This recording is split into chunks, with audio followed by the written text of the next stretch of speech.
This is the Leobog K81. It's a transparent 75% wireless mechanical keyboard with gasket mounting. Although this keyboard was sent to us by Leobog, rest assured that all views and opinions in this video are my own. They only provided the keyboard and not the script. Now let's find out if the obvious features of K81 are enough to entice people into buying this. Let's start first with the price. The K81 wireless mechanical keyboard is priced at $119 or around 6,700 Philippine peso. Now, if we check what's inside the box, you will see a user manual, a Type-C cable for charging and wired mode connectivity, a keycap and switch puller, another set of rubber feet, 4 extra switches, and lastly, the Leobog K81 itself covered in a plastic dust cover. This wireless mechanical keyboard has a transparent casing. It's so cool to see the components of the keyboard while you're using it. Every lighting will definitely be emitted when you have this type of casing. But if the light is too bright, it's painful to the eyes, especially if you're old like me. Also, I think choosing the 75% layout is really a good choice, especially for a pre-built wireless mechanical keyboard. Now if you check each side, you'll see the Leobog logo at the bottom right side, and the USB-C port, connection switch, and the USB dongle compartment are placed on the upper left side. This keyboard also has a multifunctional knob, which we'll discuss later. Flipping the board, you'll see some keyboard information and the rubber feet instead of the adjustable kickstands. Aside from the casing, the keycaps are transparent too. They are quite thick and they measure 1.2mm. Unlike the transparent keycaps from Ako that we have tried before, the area where the characters are printed are not transparent. For me, it's a good design choice because the characters are still readable even if the brightness of the lights of this keyboard is set to the highest level. As for the weight, the Leobog K81 weighs 1,078 grams. It's a hefty mechanical keyboard, but this is understandable because of the acrylic casing and the components found inside the keyboard. And like I said earlier, the Leobog K81 has a multifunctional knob. This knob has two functionalities: adjust the volume of the device the K81 is connected to and adjust the brightness level of the keyboard. To switch between the two functions, just press and hold the knob for about 3 to 5 seconds. There is a satisfying scratch when you turn the knob on this mechanical keyboard.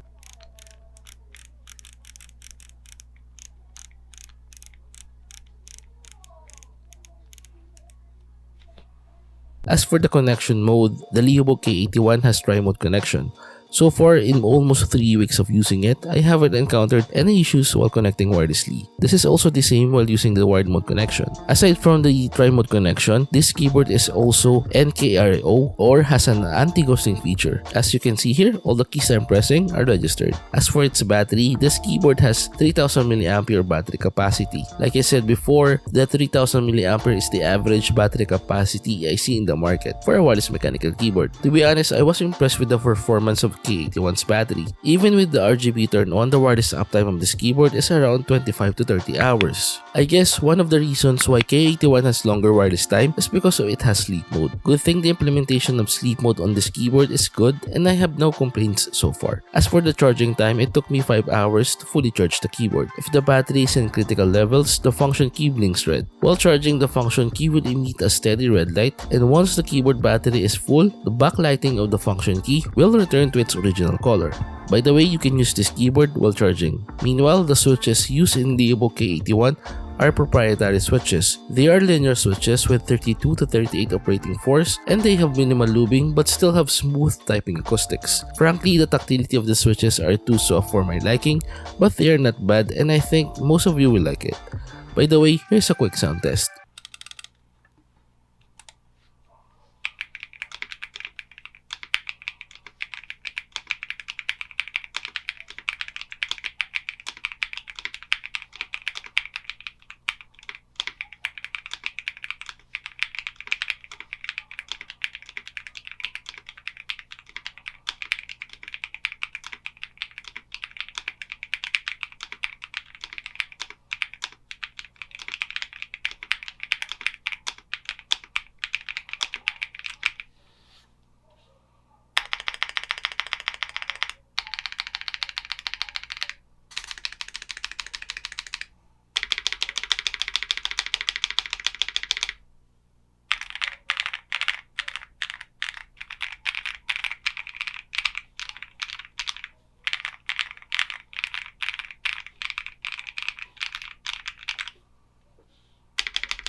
Now let's discuss how to open or how to tear down this keyboard. Upon removing the switches and keycaps, you'll see the screw holes on each side of the keyboard. Just remove the foam covering the screw and unscrew them to properly detach the bottom casing from the top casing. However, removing the knob is quite difficult. It's not the typical knob we see from most mechanical keyboards we've tried before. I used a twister to detach it from the keyboard.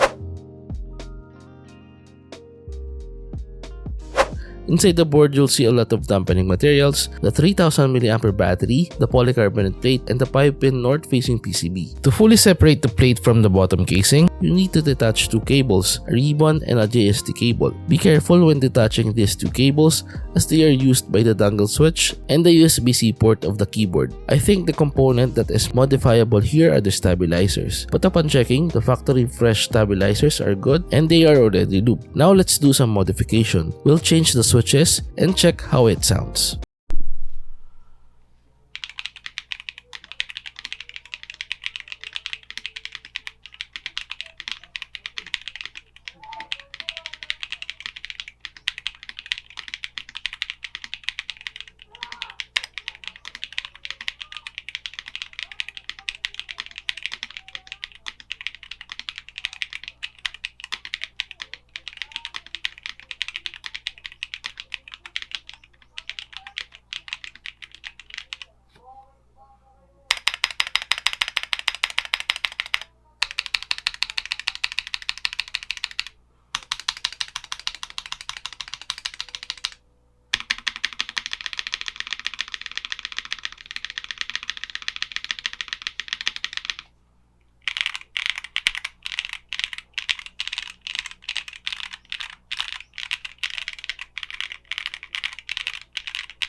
Upon checking the Leobog's official website, there's no available software for the K81. Also, it's not VIA supported, which is a little bit disappointing considering the price of this keyboard. But overall, I like the performance of K81. Out of the box, it has good keyboard acoustics, long battery life, gasket mounting, and an eye-catching aesthetics. Also, the addition of a multifunctional knob is a good choice. You can also use your preferred cable that matches your setup. Actually, I only have two concerns. First is the color of the indicators or the markings on this keyboard. For example, the toggle switch. At first glance, it's difficult to read the markings. Hopefully, Leobog will make it readable on their next transparent keyboard iteration. My second concern is the price. Like I said earlier, it's currently priced at $119 US, which is a little bit high for me. But I think this is a subjective matter. Some people may find it affordable, while others are not. By the way, huge thanks to Leobog for sending this keyboard in. And that's it guys, we have reached the end part now. Hopefully you've enjoyed this video. Till our next, goodbye.